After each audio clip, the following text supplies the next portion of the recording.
Bismillahirrohmanirrohim. Assalamualaikum warahmatullahi wabarakatuh. Hai anak-anak, apa kabarnya? Semoga semuanya dalam keadaan sehat ya. Baiklah, ketemu lagi nih dengan Miss Debbie. Hari ini kita akan melanjutkan materi yang sudah kita bahas kemarin ya anak-anak ya. Nah, sebelum melanjutkan, marilah kita berdoa terlebih dahulu. Berdoa dimulai. Bismillahirrahmanirrahim. Alhamdulillahi Rabbil Alamin. Ar-Rahmanir-Rahim. Maliki Yaumiddin. Iyyaka na'budu wa iyyaka nasta'in.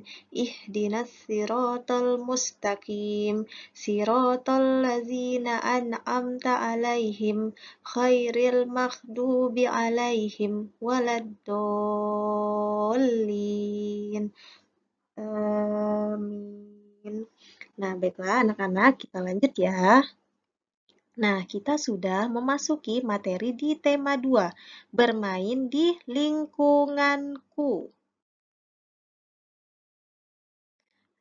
Nah, apa sih tujuan pembelajaran kita hari ini?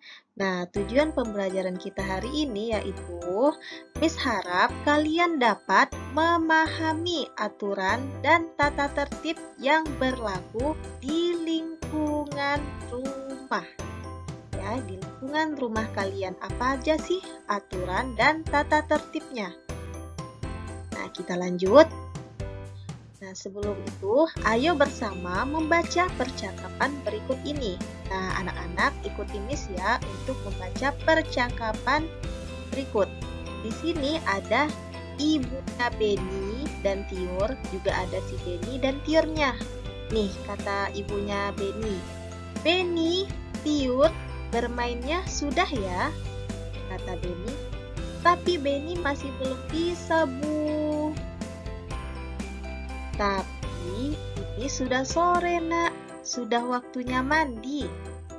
Kata Kak Tiur. Iya, Dik. Besok kita lanjutkan bermainnya ya. Iya, Nak. Besok dilanjutkan berlatihnya. Kalau bermain tidak boleh lupa waktu. Beni masih ingin berlatih, Bu. Kata Kak Tiur harus rajin berlatih. Benar kata Ibu Dik. Ayo kita mandi. Baiklah, Bu. Kak, ayo. Nah, dari percakapan tadi, ayo kita diskusikan permasalahan atau pertanyaan berikut ini. Nah, apa yang disampaikan Ibu kepada Beni dan Tiur? Nah, Beni dan Tiur harus berhenti bermain dan tidak boleh lupa waktu, ya. Apa tanggapan Beni ketika diingatkan ibu? Beni tetap ingin bermain karena belum bisa bermain simpai. Terus, mengapa kita tidak boleh lupa waktu dalam bermain? Karena dapat menyebabkan kita tidak melakukan pekerjaan lainnya. Nah, jadi anak-anak kalau bermain itu ada batas waktunya ya. Jangan sampai lupa waktu, jadi lupa sholat, lupa mengerjakan PR, tidak belajar, tidak beribadah, tidak membantu ibu atau ayahnya. Jadi bermain itu harus ada batasnya ya anak-anak ya. Kemudian, apa akibatnya kalau lupa waktu dalam bermain? Apa ya akibatnya? Nah, bisa ditegur atau diingatkan oleh orang tua dan tidak dapat mengerjakan hal yang lainnya. Di sini tujuan orang tua mengingatkan kita sebagai anak-anaknya itu demi kebaikan kita sendiri ya anak-anak ya. Kemudian, apa saja aturan dalam bermain?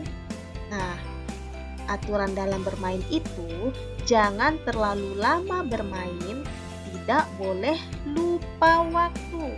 Juga kalau bermain tidak boleh curang, harus adil. Seperti itu.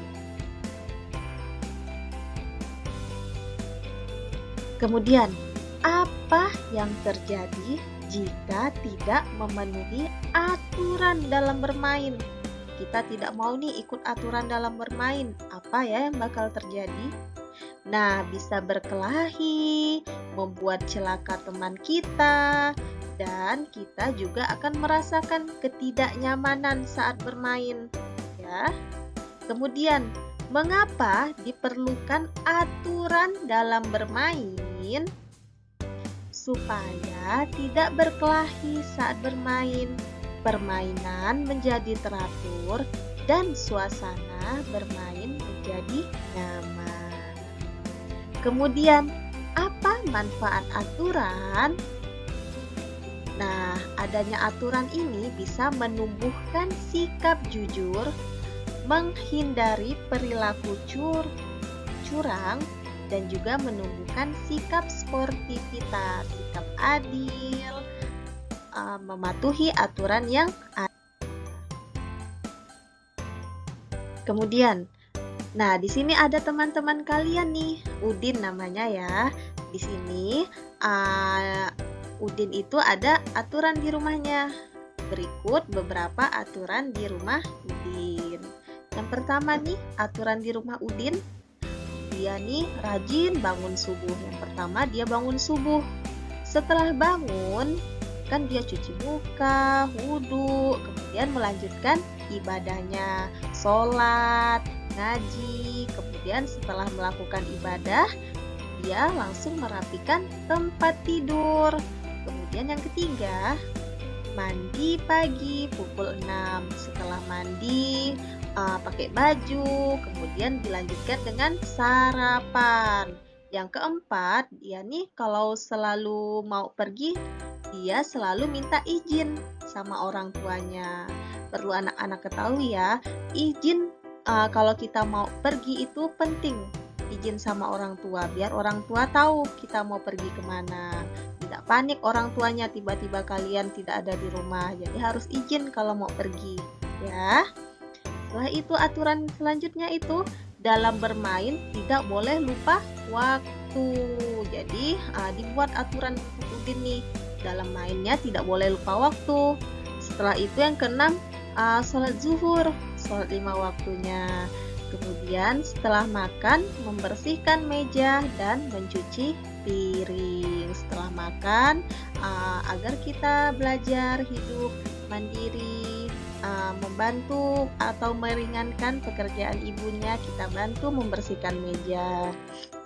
Kemudian kalau udah siang nih, Udin tidur siang.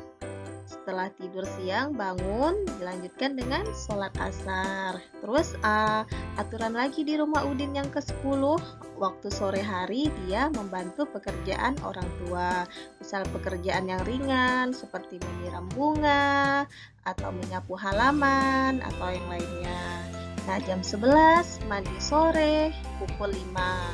Setelah itu kalau udah azan maghrib, dia sholat maghrib. Habis sholat maghrib, makan malam. Habis makan malam udah waktunya sholat isya. Lanjut sholat isya Udinnya. Setelah sholat lanjut belajar dengan rajin. Kemudian udah jam 9 malam waktunya Udin untuk tidur. Nah, ini adalah beberapa aturan di rumah Udin. Pastinya anak-anak semua aturannya juga berbeda-beda di rumah ya. Nanti coba kalian buat aturan di rumah kalian itu seperti apa. Diurutkan biar teratur, tertib melaksanakan aturannya. Kemudian, bagaimana dengan aturan di rumahmu? Ya, seperti tadi ya. Pastinya aturan tiap orang itu berbeda-beda di rumahnya seperti apa. Nanti akan Miss tanyakan seperti apa saat Google Meet ya. Kemudian di sini ada beberapa kegiatan nih, mana yang perlu dilakukan, mana yang tidak boleh dilakukan. Yang pertama nih, menonton sampai larut malam. Nah, perlu dilakukan atau tidak boleh? Iya, benar sekali. Tidak boleh dilakukan. Kemudian yang nomor 2, membantu ayah dan ibu. Ini pasti perlu dilakukan. Kemudian yang nomor 3, mengerjakan PR. Pasti anak-anak sudah tahu ya, itu perlu dilakukan. Kemudian nomor 4, bermain dengan curang. Itu perlu atau tidak? Ya, tentunya tidak boleh dilakukan. Nomor 5 ini, minta izin kepada orang tua bila akan bepergian. Ini pastinya perlu dilakukan. Nah, selanjutnya ayo bersama-sama membahas latihan yang ada di buku tema 2. Sekarang anak-anak semuanya siapkan buku tema 2-nya. Diambil sama pensilnya, kita bahas sama-sama soal yang ada di sini dulu ya. Anak-anak buka halaman 26. Dibuka bukunya halaman 26 ya. Halaman 26. Sudah ketemu halamannya? Anak-anak langsung menjawab di sini ya, agar nanti saat ulangan atau saat pengambilan nilai kalian bisa membaca bukunya dan langsung dipahami apa maksud soal-soalnya. Langsung dikerjakan ya saat menonton video ini. Langsung mengambil buku temanya dan pensilnya, langsung dikerjakan sama-sama sambil menonton videonya. Oke? Nah, yuk kita mulai halaman 26. Nih, nomor 1, bagian A-nya ini kita kerjakan yang bagian PPKN-nya ya. Nah, orang yang kita hormati di rumah adalah, itu yang A, ada teman, B, orang tua, C, sahabat. Nah, coba anak-anak pikirkan dulu. Sudah dapat jawabannya? Iya, benar. B, orang tua. Lanjut nomor 2. Orang tua titik-titik kepada anak yang menaati aturan. A, bangga, B, sedih, C, marah. Yang mana? Pastinya anak-anak udah pada bisa nih. Jawabannya yaitu A, bangga. Orang tua akan bangga kepada anak yang menaati aturan. Nomor 3, bangun tidur tepat waktu merupakan salah satu aturan di A, rumah, B, kelas, C, sekolah. Yang mana? Udah bisa nih langsung nih. Jawaban yang benar adalah A.